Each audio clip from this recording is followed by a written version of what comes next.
Hello, everybody, and welcome to the Healthy, Fit, and Pain-Free podcast. I am your host, Dr. Tyler, for today.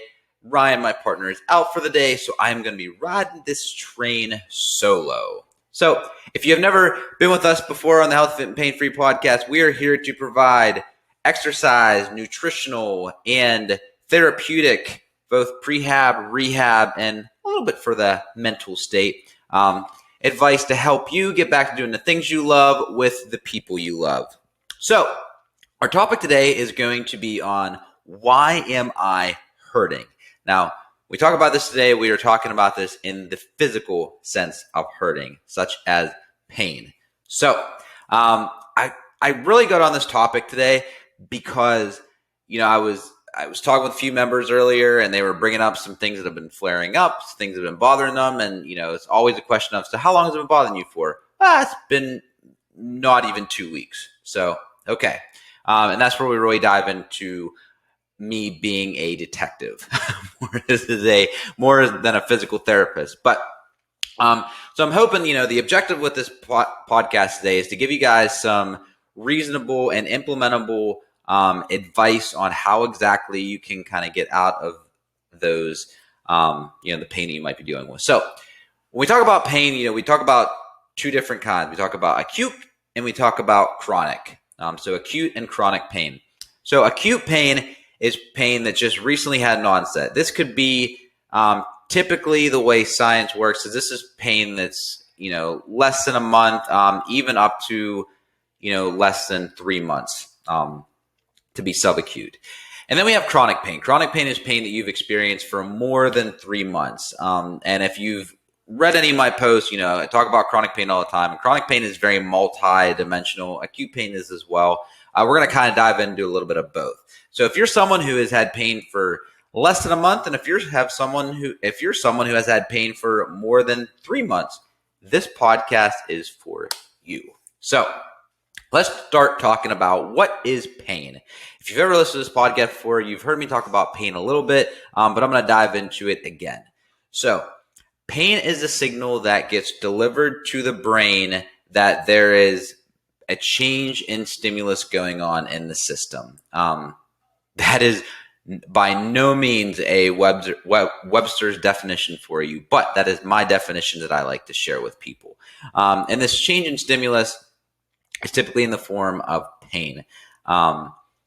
So I like to describe pain as an alarm system in our house. So to go to this house example. So let's say you have a house, your nice white picket fence, you got the tire swing in the front yard, the big old oak tree. And, let's say you have, you have some smoke alarms. You might even have the little camera system in the front of your house, but nothing too extensive. And then you have locks on your door, obviously. So if there's a little bit of smoke in the house, if someone is trying to get into your house, if someone walks up your driveway and the little, spotlight goes off, that is kind of what pain is in our body. Pain in our body is there to let us know that there is a change going on. And this change can come in a bunch of different ways, but for the sake of today, we're talking about pain. Now, so again, nothing is wrong. It could just be the mailman walking up your driveway if the spotlight went off. It could be as simple as, just your mother-in-law came over and that's why the door is jiggling. It could be any one of those things. Or it could simply be, a little drop of cheese went off in the oven and that's why your smoke alarm's going off. Again, nothing is wrong. It's just saying that there's a change in state, and that's kind of what pain is in our body. Now, where pain can really get jacked up with us is, so now imagine that someone has tried to break into the back of your house, okay? And you realize that there's really not much back there for you to surveillance the area, for you to, keep perpetrators, if you will, out. So what you do is you'll put a camera in the back of your house because you want to make it more safe. This is kind of what happens when we have like an acute onset of pain. So if we have an acute onset of pain, we're a little bit more aware of it. That area might bother us a little bit more. And again, it is like that camera that we put up in the back of the house. Now, let's say that things continue to keep happening behind the house and in front of the house and the side of the house. Like, let's say, you're in an area where, all of this looting went on. Again, not to get political, but again, this is just for the sake of the example. And so you start putting up cameras everywhere. You start putting up alarm systems everywhere. This is more of like a chronic pain. This is more of like an increased awareness of what is going on, and your body is trying to fight against all of these other, possible pain. And this is like a full body chronic pain scenario. This is more of like your fibromyalgia and stuff like that. But again, you are just ready for that stuff to happen. It's not like there's actually any tissue damage going on. I'm not saying that people are coming and they're ripping down the siding on your house. I'm just saying that you put up the cameras to be aware of it. And this is what pain is in our body.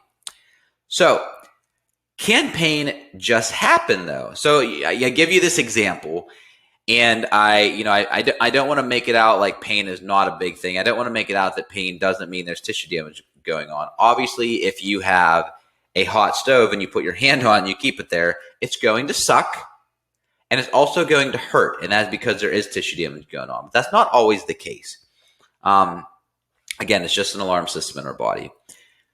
So can pain just happen? Now, to throw this one out quickly, there are rare occasions, and I mean very rare occasions. And for medical providers, this is what's known as a red flag.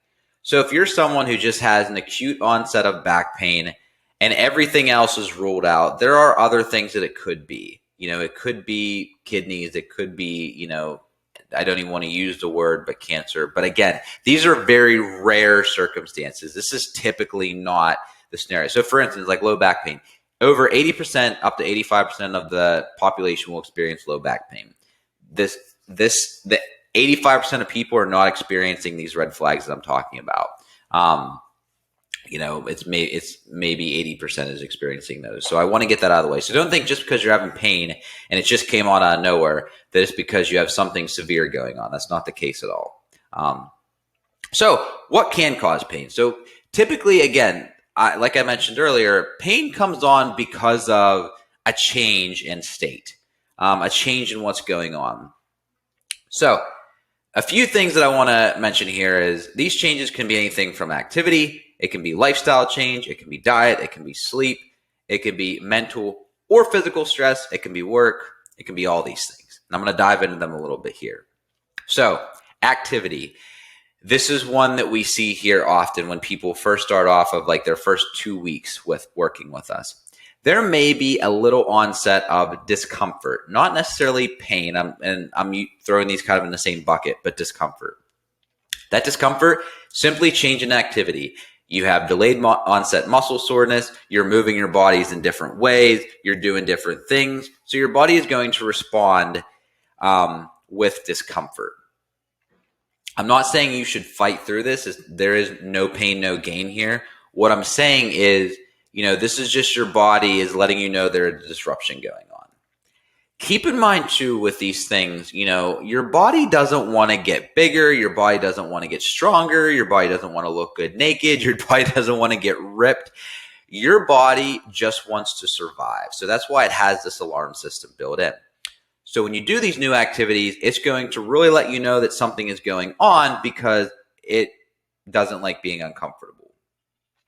Next, lifestyle changes. So lifestyle changes can be anything from a new job. It can be from having a baby. I know, back whenever Rhett was first born, the first 3 months, I did have some onset of pain come on here and there in new places. And that was just simply because I had a new stress in my life and I was sleeping 4 hours a night. Again, nothing to panic over, no damage going on, just a lifestyle change. This could be moving a house. This could be,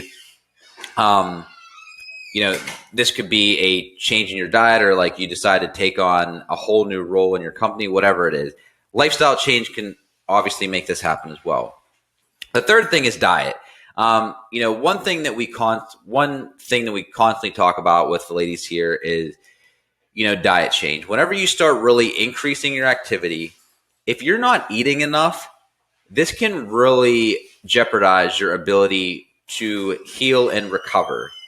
It's the same thing if you're someone who is trying to get stronger or add muscle on. If you're not eating enough, your body, all working out and stuff does is it breaks your body down so that whenever we recover and we eat properly, it builds it back up. Well, if you're not giving it what it needs to build back up, you're just going to run into that same scenario that we were talking about with if you're trying to lose weight. So diet's another big thing. If you're not taking enough protein for, to build, to get the building blocks to build things back up, if you're not taking in the appropriate carbs to build up your energy sources, and if you're not taking in enough fats that are really big when it comes to hormonal responses and, and then other activities in the body, and then of course water, hydration. If you're not hydrating enough, you're not lubricating things enough, and you're not giving your body the necessary hydration. I mean, your body's over 70% water, so it needs that hydration. So if your diet's off, that's going to contribute to this discomfort or pain that you're feeling. And this isn't just in the gym sense. This is everything. People that, older people that start eating less, that don't really get hungry anymore. This is really why they start to gain that appearance of being older, along with other things too. But again, we want to make sure that we're eating enough and we're eating the right things. Sleep, like I mentioned, sleep is something that I did not get whenever my son was born, as many of you parents out there know. But sleep can also be, if you're going through a very stressful time in your life, if you keep binge watching something like the Game of Thrones or clickbait now, things that there's a lot of anxiety, a lot of emotions built into it, it can really affect your sleep. Something else too is like your mattress, your pillow, like all these things can definitely affect your sleep. If we don't sleep well enough, our body is now on end. It's our fight or flight is going off a lot more when we have lack of sleep because our body feels like something is wrong. When our body feels like something is wrong, we become more sensitive, which means that pinprick now feels like someone stuck a knife through your hand. Or just that little bit of like twinge that you were feeling now feels like something is maybe injured.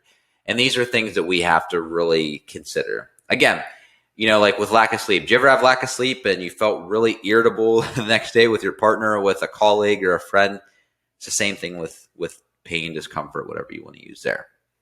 So, with sleep, we want to make sure that we're getting at least 7 hours of sleep a night, because it does also, there is research out there that shows that, anything less than 7 hours of sleep, our injury rate more than doubles and triples. So after that, work is another thing. So with work, it's not necessarily work, but stress, any increase in stress from work, we have anxiety that comes from work. If we're spending more time away from our family, if we're working so much that we're not providing ourselves that physical and mental state of, decompression, then, we will again put ourselves in that scenario that I just talked about. Your body becomes more on edge. We become a lot more sensitive. Our body's very aware of what's going on around us, and that can increase, our feelings, our alarm system of what exactly is pain. Physical and mental stress. These are the big ones. These are the things that people typically don't think about. Get a little swig here. And these are things, physical stress can be, it could be something is that you're landscaping around the house. You're putting in a new kitchen, new bathroom, painting the walls, whatever. It could be those. Again, these are all new things. These are things that you haven't been doing for the past few weeks. So this can easily contribute to why you're having a little bit more pain. And it might not, just because you're painting doesn't necessarily mean you're going to have shoulder pain, but it means that you're exerting more. It means that you might not be getting in the necessary calories. You might be staying up longer, not sleeping as well. So all these things come into play too. Mental stress. Whew. This one is the big one. This is the one that people underestimate, in my opinion, the most. Mental stress has anything to do with, problems that you've had with your friends, with your partner, your kids, work, parents. All this stuff comes into play, and it causes mental stress. And mental stress just causes a cascade. This could be you're not sleeping as well. This could be your focus is off. You might be so worried about other things, you're not eating as much. So much that goes into play when it comes to mental stress. And again, when we're going through mental stress, this can easily put us over the edge and cause our body to go into a little bit of a panic mode. And that's why we're feeling the pain that we are. So I wanted to kind of go into all this again, change in activity, lifestyle changes, diet, sleep, mental and physical stress, work. These all contribute to increased pain levels. Now, I want to kind of give you a real life scenario here. So I had a woman that I was talking to earlier, and she, she's like, oh, I'm just really, my back's been bothering me a lot more lately. Okay. Let's call her Jane. My back's just been bothering me a lot more lately. Okay, Jane, cool. So tell me, what has changed in the last, couple days? Nothing really. Okay, cool. What about the last 2 weeks? I mean, nothing really that I know of. Okay. How's diet been? I mean, I think it's been all right. Okay. And notice I'm not picking on Jane here. I'm saying this because this is very common. This happens a lot with people, is they get so stuck in what exactly, they get stuck in what's going on in the now of their life that they don't really, and they adapt quickly because especially women are really good at this because they get done what needs to get done now. They have the ability to multitask more. Again, I'm not gender stereotyping here. I'm just saying from my personal experience here, and they just get done what needs to get done. They don't even think about it. Well, so then I go to Jane. I'm like, all right, so what about some new stress in your life? No, not really. Okay. How about the fact, Jane, that whenever you come in, like you've talked a lot about your kids lately, like what's going on? Oh, well, my son, him and his wife aren't doing so well, and, he needs me to watch the kids more. So that's really, that's been really hampering on me. And I'm worried about him, obviously. So it's kind of decreasing my sleep. And now my husband and I are starting to differ a little bit on what we should do and how involved we should get in this. And I just don't know what's going to happen. And I've definitely haven't been focused here. Okay. So let's unpack this a little bit. So what Jane just described me was she had a lifestyle change, being that she is now watching her grandchildren more. With that lifestyle change, obviously she's not thinking about her diet as much. So, she's thinking about everything else going on. So she's not getting in the proper fuel that she needs. With watching her her grandchildren more, there's an activity involved in that. She's not sleeping as well. There's a lot of mental stress going on there. And even like physical stress doesn't necessarily be that she's stressing herself more physically. Right there, you just saw with her that she mentioned that she's not as focused in the gym. Well, if she's not as focused in the gym, she's not putting forth as much effort. Sometimes we need that effort to, take some of that stress out of us, and then help us to sleep better at night. And realize too, stress isn't a bad thing. We need this stress. We need this stress to take us out of our comfort zone. You have this. We all have our zone of comfort, and we just want to go out of that zone a little bit and get ourselves a little bit uncomfortable, because then that increases our zone of comfort, and we can keep slowly going out of that, and that's what helps us expand and grow, both physically and mentally. Where the problem happens, and typically happens in the scenario I'm talking about here, is people just launch themselves out of the comfort zone for like 2 weeks, and this launch out of the comfort zone just, boom, nails them. And this is what really causes the pain and the really spruce up in the acute weeks. So just kind of land this one in for Lane. My big takeaway here is if you are going through times of pain, of discomfort, if there's like a little joint pain that kind of spruced up out of nowhere, really ask yourself, has my activity changed in the last 2 weeks or month? Has my lifestyle changed? Has my diet changed? Has my sleep changed? Have I went through more physical and mental stress? Has my work changed? Because these are really areas that's probably going to be why. Now, if you picked up a weight and all of a sudden your back started bothering you, that causes some other things to come into play here. But realize that for the most time, it's going to be lots of other things. So will it go away? Yes. It just needs time, it needs effort, and some tender, loving care. Thank you, guys. That's it for me. Again, Dr. Tyler here from Inner Strength. Healthy, fit, and pain-free Inner Strength. We are located at 203 Hershinger Road here in Coraopolis, PA, right beside the Robinson Mall. You can also visit us at Inner Strength. That's INNER Strength STRENGH PGH.com. We also are the Western location for Case-Specific Nutrition. They're awesome, full of credentialed and very smart dietitians who can help you with all of your sports and daily dietitian needs. Love you guys so much. Have a great day. Talk soon.